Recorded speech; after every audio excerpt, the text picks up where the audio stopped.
आरोही ने सब कुछ छोड़ दिया था एक ऐसे इंसान के लिए जिसे वो अपनी पूरी दुनिया समझती थी, पर उस दुनिया ने ही उसे बर्बाद कर दिया। हेलो एवरीवन, कैसे हैं आप सब। आज मैं आपको एक ऐसी कहानी सुनाने जा रही हूँ जहाँ दिल ने फैसला किया और दिमाग बस उसे देखता रह गया। मेरा नाम आरोही मल्होत्रा है। मैं एक रिच फैमिली से हूँ। लोग कहते हैं गोल्डन स्पून के साथ पैदा हुई हूँ, पर मुझे हमेशा लगता था मेरी जिंदगी में सिर्फ गोल्ड था, सुकून नहीं। हमारे घर में सब कुछ था, पैसा, इज्जत, स्टेटस, बस एक चीज नहीं था, प्यार। पापा के लिए मैं एक परफेक्ट डॉटर थी, जो कुछ गलत ना करे, जिसे दुनिया देखकर कहे मल्होत्रा की बेटी है। लेकिन उस परफेक्शन के अंदर एक आवाज थी जो बस किसी को ढूंढ रही थी, जो मुझे समझे। और फिर एक दिन वो मिल गया, कबीर। कबीर से मेरी मुलाकात एक कोचिंग क्लास में हुई थी। पहली बार जब देखा, कुछ खास नहीं लगा। सिंपल सा लड़का, जीन्स शर्ट में, हाथ में पुरानी सी नोटबुक। पर जैसे जैसे वक्त बीता, उसकी बातें, उसकी मुस्कान सब दिल में बसते गए। उसके साथ बैठकर लगता था जैसे दुनिया थोड़ी आसान है। वो मुझे मेरी खामोशी से समझता था। धीरे धीरे हमारी बातें लंबी होती गईं और दूरियां छोटी। हम दोनों सपने देखते थे, एक छोटी सी लाइफ, एक सिंपल घर और एक ऐसी दुनिया जिसमें कोई स्टेटस मैटर नहीं करता। मुझे लगा बस यही तो प्यार होता है, जहाँ तुम्हारे दिल को पहचाना जाता है, ना कि तुम्हारे सरनेम को। जिंदगी कभी कभी इतनी अजीब होती है ना, जिस चीज को हम सबसे ज्यादा छुपाने की कोशिश करते हैं वो सबसे पहले सबकी नजरों में आ जाती है। उस दिन मैं और कबीर एक कैफे में मिले थे। कॉर्नर टेबल पर बैठकर कॉफी पी रहे थे, जैसे दुनिया में सिर्फ हम दोनों हों। कबीर मुझे देखकर बोला, एक दिन मैं तुम्हारे घर आऊंगा, तुम्हारे पापा से मिलूंगा, उन्हें बताऊंगा कि मैं तुम्हें डिजर्व करता हूँ। मैं मुस्कुराई, आंखों में सपने लेकर बोली, वो दिन जरूर आएगा और बहुत जल्दी आएगा। पर मुझे नहीं पता था वो दिन इतनी जल्दी आ जाएगा, इतने गलत तरीके से। कबीर के साथ कैफे में मुझे पापा ने देख लिया था, जो वहाँ किसी बिजनेस मीटिंग में गए हुए थे। मैं घर आई, पापा ने मुझे अपने पास बुलाया। उनका चेहरा ठंडा था, पर आंखें बिजली की तरह तेज। ये सब क्या था आरोही? तुम कॉलेज छोड़कर किसी के साथ घूमती हो?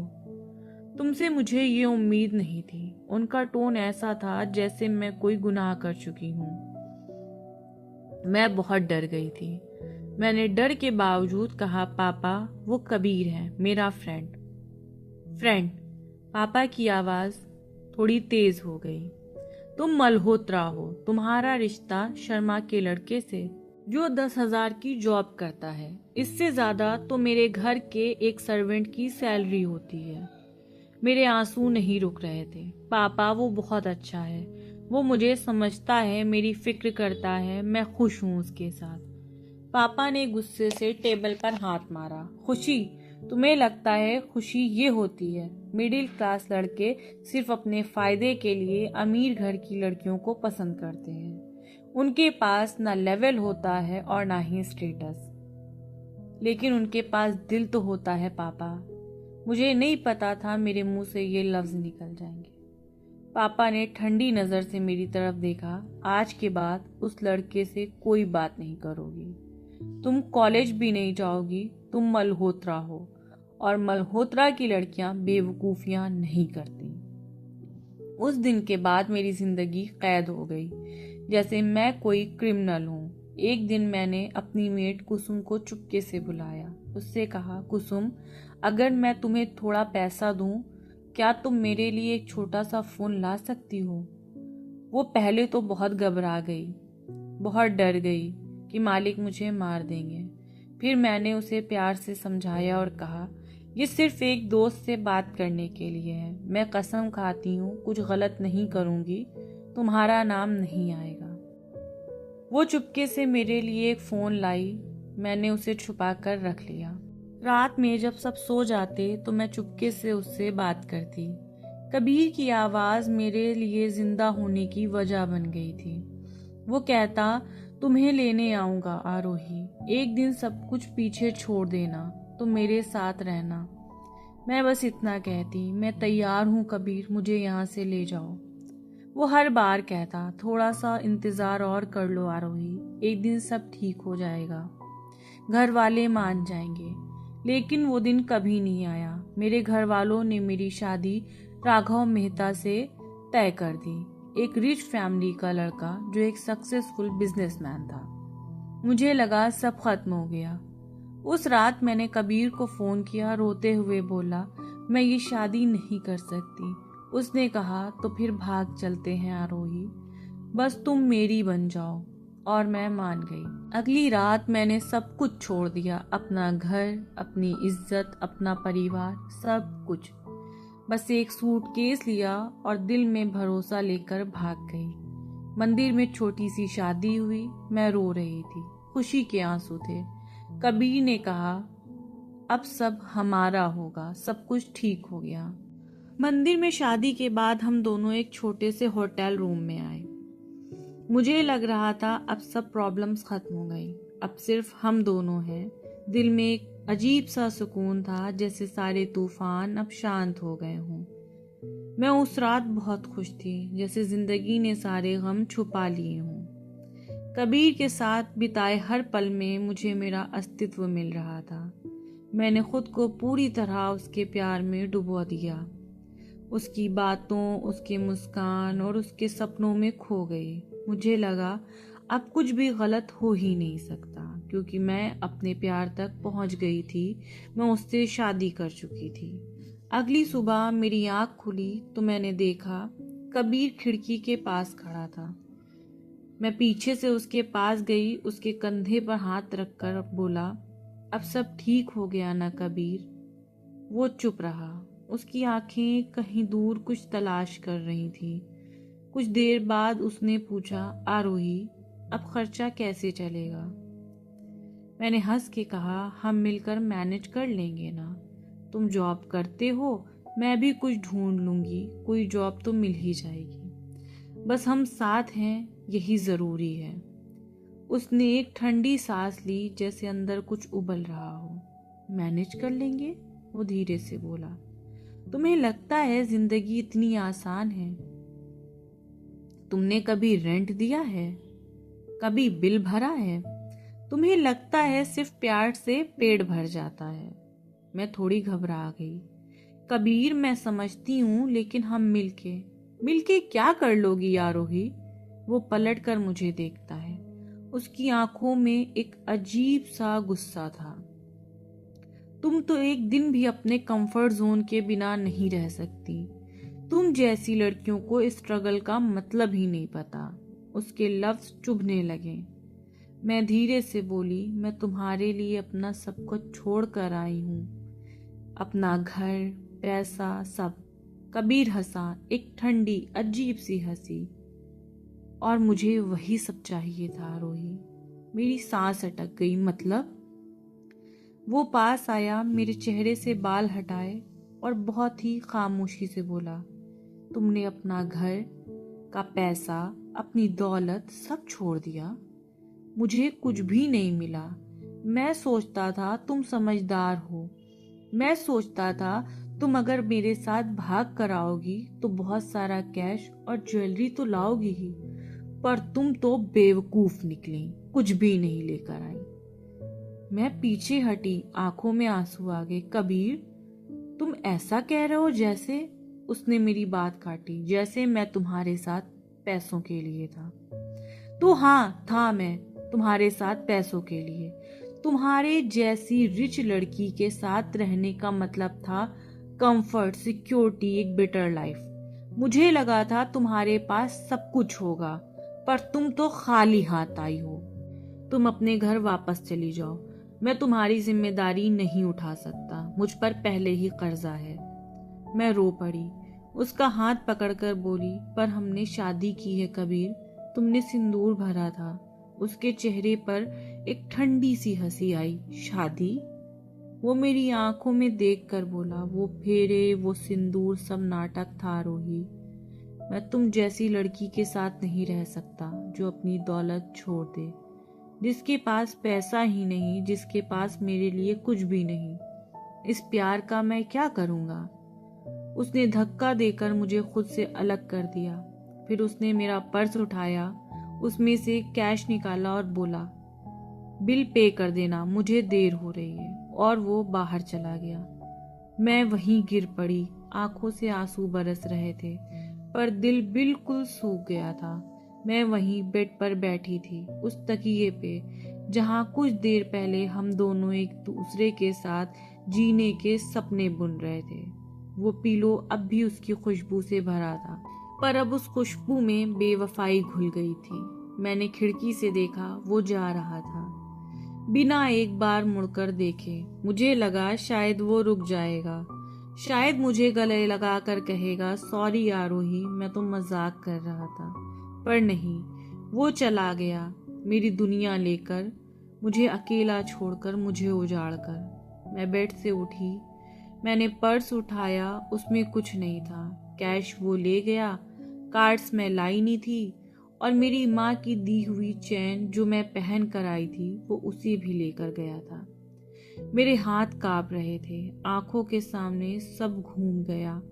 मैं फ्लोर पर बैठ गई और पहली बार मुझे लगा प्यार सबसे बड़ा धोखा होता है। मुझे समझ नहीं आ रहा था बिल कैसे दूंगी, कहाँ जाऊंगी, किससे क्या बोलूंगी। मैं एक अजीब सी हालत में थी। बेइज्जती, तन्हाई और गिल्ट सब एक साथ मुझे महसूस हो रहा था। तब मेरी नज़र मेरे पाँव पर गई। वो बिछिया जो माँ ने शादी के दिन के लिए दी थी, मैंने उसे उतारा और होटल के काउंटर पर रख दिया। इसकी कीमत होगी ना बिल से ज्यादा।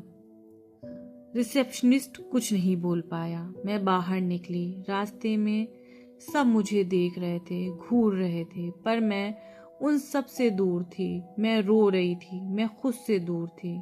बारिश शुरू हो गई थी। मेरे साथ साथ आसमान भी जैसे रो रहा था, शायद मेरी ही तरह। उसे भी दर्द का एहसास हो रहा था मेरे। मैं नदी के किनारे पहुंची, वो जगह जहां मैं बचपन में माँ के साथ जाया करती थी। उस वक्त मुझे लगा अगर मैं यहीं खत्म हो जाऊं तो शायद मेरा दर्द भी खत्म हो जाएगा। मैं नदी के किनारे पर खड़ी थी। हवा तेज चल रही थी।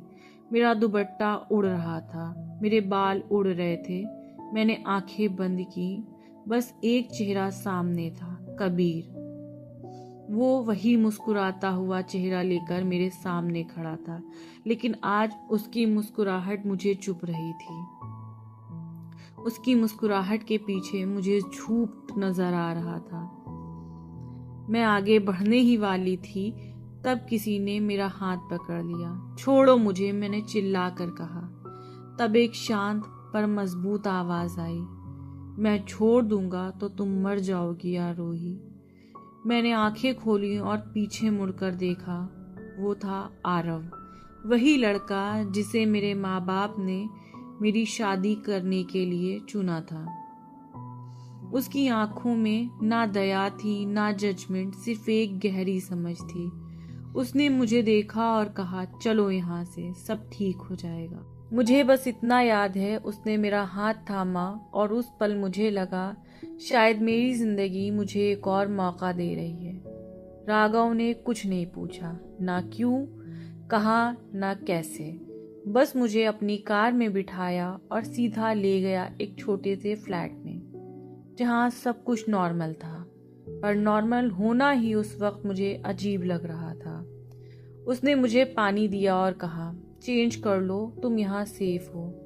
उसकी आवाज में ना तरस था, ना सिंपैथी, बस एक इंसानियत थी। उस वक्त मुझे पहली बार समझ आया, किसी को संभालने के लिए बोलना जरूरी नहीं होता। कभी कभी चुप रह कर भी किसी के साथ होना ही काफी होता है। मैं पूरी रात उस फ्लैट में रही, रोती रही। किसी ने कुछ नहीं बोला। वो सिर्फ किचन में जाकर चाय बना लाया और मेरी तरफ बढ़ाकर कहा, पी लो। मैंने चाय ली और आंसू फिर से बहने लगे। राघव, मैंने सब खो दिया। उसने देखा पर कुछ नहीं बोला, बस एक टिश्यू आगे कर दिया और मुझे ऐसा लगा जैसे किसी ने दिल पर मरहम रख दिया हो। सुबह तक मैं सो गई थी और जब आंख खुली तो खिड़की से सूरज की हल्की रोशनी आ रही थी। मुझे लगा मैं सपना देख रही हूँ, एक ऐसी दुनिया का जहाँ कोई मुझे जज नहीं कर रहा था। तभी दरवाजा खुला और अंदर मेरे पापा आए। उनके साथ राघव भी था। मुझे लगा सब खत्म हो जाएगा। मैंने आंखें बंद कर ली। सोचा अब डांट, गुस्सा, इल्जाम सब कुछ पड़ेगा और शायद पापा मेरी जान भी ले लेंगे। पर पापा चुप थे। उन्होंने कुछ नहीं कहा, बस आए, मेरे साथ बैठ गए, मुझे गले से लगाया। उनकी आंखों में आंसू आ गए। मुझे नहीं याद था पापा को कभी रोते देखा हो। उस पल मुझे समझ आया पापा के लिए मैं इम्पोर्टेंट हूँ। राघव ने धीरे से कहा, उसे दोष मत दीजिए, गलती आरोही की नहीं, बस उसका यकीन गलत इंसान पे था। पापा ने मेरा हाथ पकड़ा और कहा, तू जिंदा है, बस इतना काफी है। उस पल लगा मैं मरकर भी बच गई और मुझे बचाने वाला वो नहीं था जिसे मैं प्यार करती थी, बल्कि वो था जिसे मैं नहीं जानती थी। पापा ने मेरे लिए चुना था। कुछ दिन बाद राघव ने मुझे प्रपोज तो नहीं किया, बस इतना कहा, मैं तुम्हें वक्त देना चाहता हूँ। मैं प्यार तो शायद ना दे पाऊँ, लेकिन तुम्हें सुकून देना चाहता हूँ। मैं तुम्हें नई जिंदगी देना चाहता हूँ। और मुझे लगा शायद अब मुझे प्यार नहीं चाहिए, बस सुकून ही काफी है। मुझे लगा था जिंदगी उस रात खत्म हो गई, पर असल में वही रात मेरी नई जिंदगी की सुबह थी। मुझे अब समझ आया, कुछ कहानियां प्यार से नहीं धोखे से लिखी जाती हैं, ताकि हम असली प्यार को पहचान सकें। कबीर ने आरोही का दिल तोड़ा, राघव ने उसे नई जिंदगी दी। पर अब मुझे बताइए आप सब, आज के ज़माने में दिल जीतना मुश्किल है या किसी का भरोसा? मुझे आपके कमेंट्स का इंतज़ार रहेगा। Please like, comment and subscribe.